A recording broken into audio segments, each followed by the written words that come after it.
Leitura 245 Lamentações de Jeremias 1 a 5 O projeto 365 2 de setembro de 2023.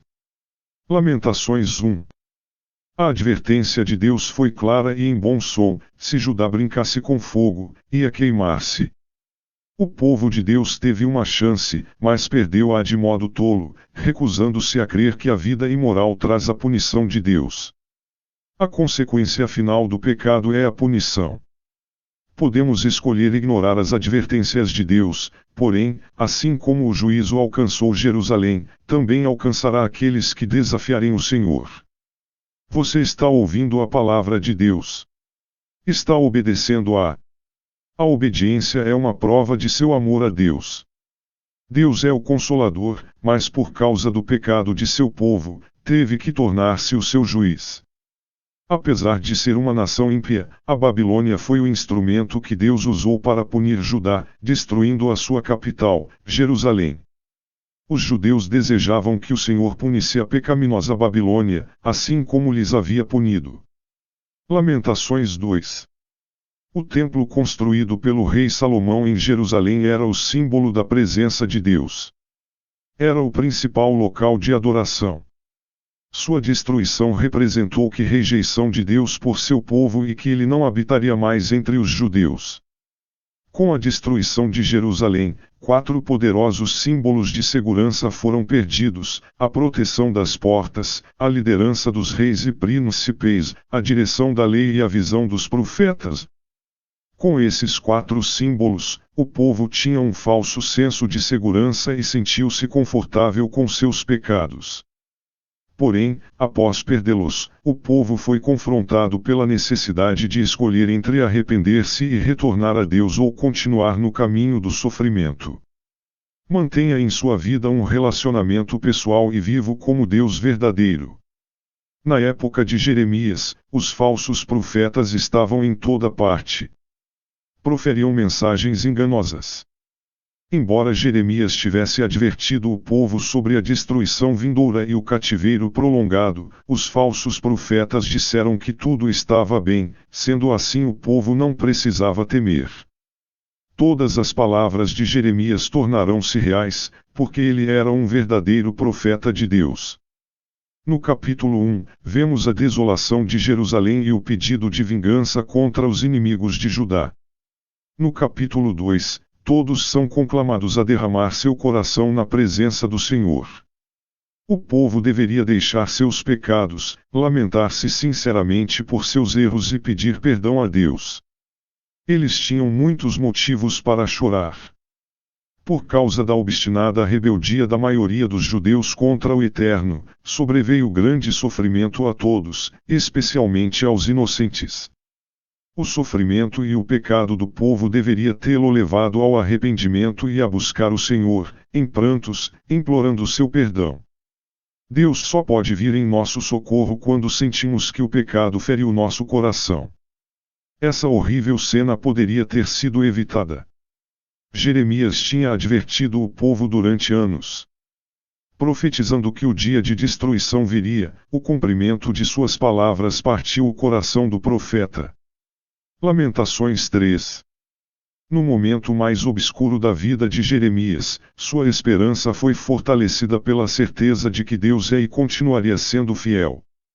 O profeta viu tanto a ira quanto o imutável amor de Deus. No tempo do juízo, Jeremias pôde apegar-se a esse amor, pois na época da prosperidade havia advertido a nação sobre o julgamento vindouro. Jeremias enxergou um raio de esperança em meio a todo o pecado e tristeza que o rodeava, por isso disse a Deus: as suas misericórdias não têm fim. Novas são cada manhã. Grande é a tua fidelidade. O Senhor prontamente responde nosso pedido de ajuda quando clamamos a Ele. Jeremias conhecia a fidelidade de Deus, por experiência pessoal. Deus prometeu que o juízo viria se Judá lhe desobedecesse, e foi o que aconteceu. Mas o Eterno também prometeu uma restauração futura e bênçãos, e Jeremias sabia que Deus cumpriria suas promessas. Confiar na fidelidade de Deus dia após dia nos faz crer em sua grande promessa para o futuro. Suportar o jugo significa viver voluntariamente de acordo com a disciplina de Deus e aprender o que Ele quer nos ensinar. Isto envolve vários fatores importantes. 1. Meditar sobre a vontade de Deus para a nossa vida. 2. Ter um coração contrito. 3. Manter o autocontrole diante da adversidade. 4. Ser paciente, confiar e depender do Mestre para nos ensinar lições de seu amor. Deus tem muitas lições a curto e a longo prazo para a nossa vida. Você está fazendo sua lição de casa. A orientação dê a face ao que o fere nos lembra que algumas vezes Deus nos pede que soframos críticas e insultos para cumprir seu propósito. Jesus ensinou seus seguidores a oferecerem a outra face e colocou este ensinamento em prática antes de sua crucificação. Os pais disciplinam seus filhos com a intenção de ensiná-los a comportarem-se corretamente. Deus disciplinou Judá para produzir uma vida reta e uma adoração genuína. Não devemos nos queixar da disciplina, mas aprender com ela.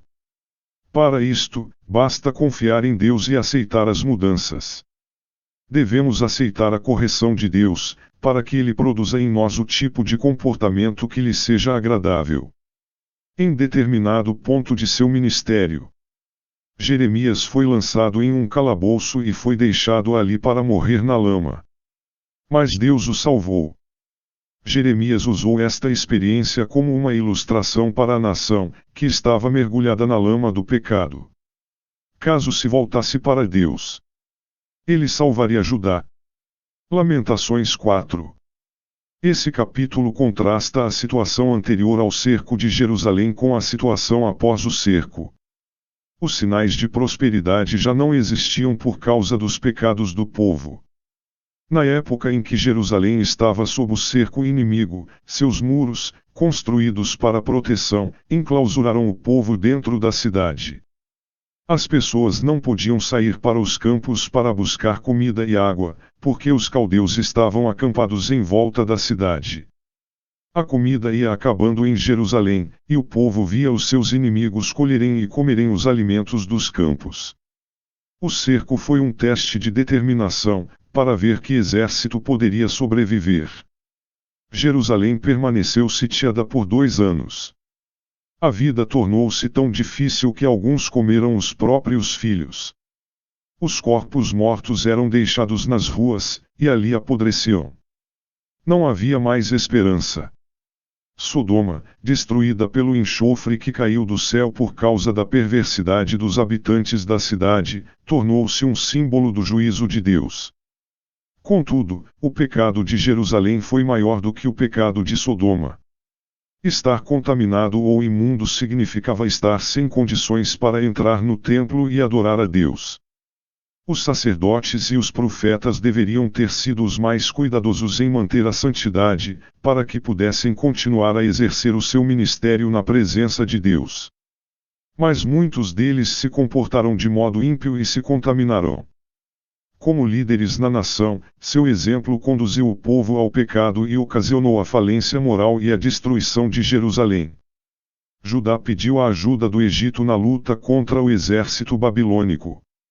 O Egito deu a Judá uma falsa esperança ao enviar suas tropas, em seguida retrocedendo. Jeremias advertira Judá que não se aliasse ao Egito. O profeta disse aos líderes de sua nação que confiassem apenas em Deus, mas recusaram-se a ouvi-lo. O rei Zedequias, embora chamado de ungido do Senhor, teve pouca profundidade espiritual e poder de liderança. Em vez de colocar a sua fé em Deus e atentar para o que Jeremias disse, deu ouvidos aos falsos profetas. Para tornar os problemas ainda piores, o povo escolheu seguir e confiar em seu rei. Os judeus foram complacentes com o pecado, confiaram em uma segurança aparente, por isso não seguiram as diretrizes que Deus lhes deu por intermédio de Jeremias. Mas o rei em quem confiaram foi capturado. Edom foi um inimigo mortal de Judá, apesar de terem um ancestral comum, Isaque. Edom ajudou ativamente a Babilônia no cerco a Jerusalém. Como recompensa, Nabucodonosor deu a essa nação as terras mais remotas de Judá. Jeremias disse que Edom seria julgada por ser infiel e trair os seus irmãos. Lamentações 5. Em tempos de aflição, o crente verdadeiro deve voltar-se para Deus em oração. Aqui, Jeremias rogou por misericórdia a favor de seu povo. No fim de sua oração, perguntou se Deus havia rejeitado totalmente o seu povo, por causa de sua grande ira. Mas Deus não ficaria irado para sempre. O Senhor não retém a sua ira para sempre, porque tem prazer na benignidade. Nos tempos de paz e prosperidade, os líderes e os anciãos de Judá sentavam-se junto ao portão da cidade e conversavam sobre política, teologia, filosofia e faziam negócios. O desprezo e o escárnio em relação a um grande chamado pode ser manifesto por uma vida com um padrão inferior de conduta, que resulta em profundo sofrimento. O livro de Lamentações nos mostra o quadro do amargo sofrimento experimentado pelos habitantes de Jerusalém que, ao abraçarem o pecado, foram rejeitados por Deus. Todos os objetivos materiais pelos quais os judeus tinham vivido se perderam.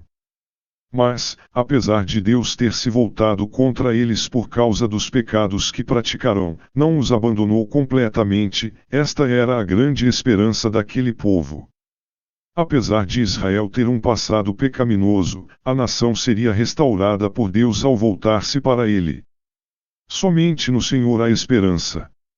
Deste modo, nossa aflição deve aproximar-nos, não nos afastar dele.